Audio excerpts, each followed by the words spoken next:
નમસ્કાર ખેડૂત મિત્રો, ન્યૂઝરૂમ પાલિતાણા યુટ્યુબ ચેનલમાં તમારું સ્વાગત છે। ખેડૂત મિત્રો, જો તમે પણ આ વર્ષે તમારા ખેતરમાં કપાસનું વાવેતર કર્યું છે તો ગુજરાત સરકાર તમારા માટે એક ખૂબ જ શાનદાર યોજના લઈને આવી છે, જેમાં ખેડૂતોને મળશે 1 હેક્ટર દીઠ ₹27,000ની સહાય। કેવી રીતે મળશે, કેવી રીતે ઓનલાઈન ફોર્મ ભરવું, તમામ માહિતી હું તમને આ વિડીયોમાં દેવાનો છું। અને ચેનલમાં નવા છો તો પ્લીઝ ચેનલને સબસ્ક્રાઇબ કરવાનું ભૂલતા નહીં। ખેડૂત મિત્રો, ગુજરાત સરકાર તમારા માટે એક ખૂબ જ શાનદાર યોજના લઈને આવી છે। ખેતીવાડી વિભાગ દ્વારા મિશન ફોર કોટન પ્રોડક્ટિવિટી અંતર્ગત ખેડૂતોને કપાસના પાકમાં વધુ ઉત્પાદન મળે અને ખેતી ખર્ચ ઘટે તે માટે આર્થિક સહાય જાહેર કરવામાં આવી છે।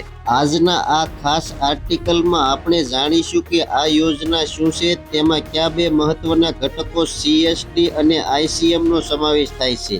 સરકાર દ્વારા કપાસ પકવતા ખેડૂતો માટે 2 અલગ અલગ ટેકનોલોજી આધારિત વાવેતર પદ્ધતિ માટે સહાયની જોગવાઈ કરવામાં આવી છે। ઘટક 1 ક્લોઝ સ્પ્રેસિંગ ટેકનોલોજી CST સાંકડા ગાળે વાવેતર। આ પદ્ધતિમાં કપાસનું વાવેતર નજીક એટલે કે 90x30 સેન્ટીમીટરના અંતરે કરવાનું હોય છે।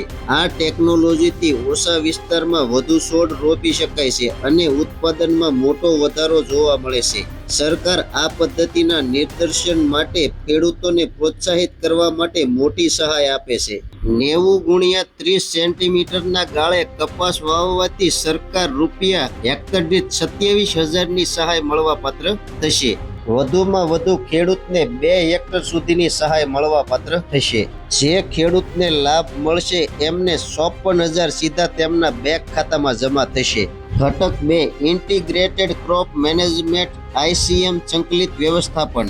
આ પદ્ધતિમાં કપાસનું વાવેતર 90x60 સેન્ટીમીટરના અંતરે રાખવામાં આવે છે। આમાં ખાતર, પાણી, જીવાત નિયંત્રણનું વૈજ્ઞાનિક ઢબે સંકલિત વ્યવસ્થાપન કરવાનું હોય છે, જેથી પાકનો વિકાસ સારો થાય અને રોગ જીવાતનો ઉપદ્રવ ઓછો થાય છે। કપાસ સહાય યોજનામાં ઓનલાઈન અરજી કરવા માટે કયા ડોક્યુમેન્ટની જરૂર પડે છે? ખેતી જમીનના 7/12 અને 8 ઉતારા, આધાર કાર્ડની નકલ, બેંક પાસબુકની નકલ અથવા કેન્સલ ચેક જેમાં આર્થિક સહાય જમા થશે। મોબાઈલ નંબર જે આધાર કાર્ડ સાથે અને બેંક સાથે લિંક હોય છે। જો અરજદાર અનુસૂચિત જાતિનો SC કે અનુસૂચિત જનજાતિનો માંથી આવતા હોય તો જાતિનું પ્રમાણપત્ર આપવાનું રહેશે। ખેડૂત મિત્રો, કપાસ સહાય યોજનામાં તમારે ઓનલાઈન અરજી કરવાની હોય છે। તમે તમારા મોબાઈલ અથવા કોમ્પ્યુટરની મદદથી આ રીતે સરળતાથી ફોર્મ ભરી શકો છો। સૌ પ્રથમ ગૂગલ પર જઈને આઈ ખેડૂત પોર્ટલ સર્ચ કરો અથવા અધિકૃત વેબસાઇટ આઈ ખેડૂત ગુજરાત ગવર્મેન્ટ ઇન પર ક્લિક કરો। વેબસાઇટના હોમ પેજ પર આપેલા યોજનાઓ ટેબ પર ક્લિક કરો। અહીં તમને ખેતીવાડી યોજનાઓ જોવા મળશે, તેના પર ક્લિક કરો।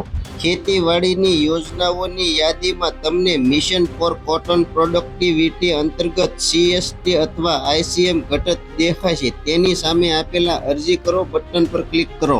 જો તમે પહેલેથી જ રજિસ્ટર્ડ ખેડૂત છો તો હા કરો, નહીતર ના કરીને આગળ વધો। ફોર્મમાં તમારી વ્યક્તિગત વિગત, જમીનની વિગત અને બેંક એકાઉન્ટની માહિતી બરાબર ભરીને એપ્લિકેશન સેવ કરો। ભરેલી માહિતી એકવાર ચકાસી લીધા બાદ કન્ફર્મ એપ્લિકેશન પર ક્લિક કરો। અરજી કન્ફર્મ થયા પછી તેની પ્રિન્ટ કાઢી લો અને જરૂરી દસ્તાવેજો સાથે જોડીને ગ્રામ સેવક અથવા વિસ્તરણ અધિકારીને નિયત સમયમાં જમા કરાવો। ખેડૂત મિત્રો, વધુમાં વધુ ખેડૂતોને 2 હેક્ટર સુધીની સહાય મળવાપાત્ર થશે। તો આગળ આપેલી માહિતી તમને સંપૂર્ણ રીતે સમજાઈ જ ગઈ છે। તો માહિતી કેવી લાગી કોમેન્ટ બોક્સમાં કોમેન્ટ કરજો। ચેનલમાં નવા છો તો સબસ્ક્રાઇબ કરજો। હવે મળશું એક નવી માહિતી સાથે। ત્યાં સુધી બધાને જય જવાન, જય કિસાન, ભારત માતા કી જય।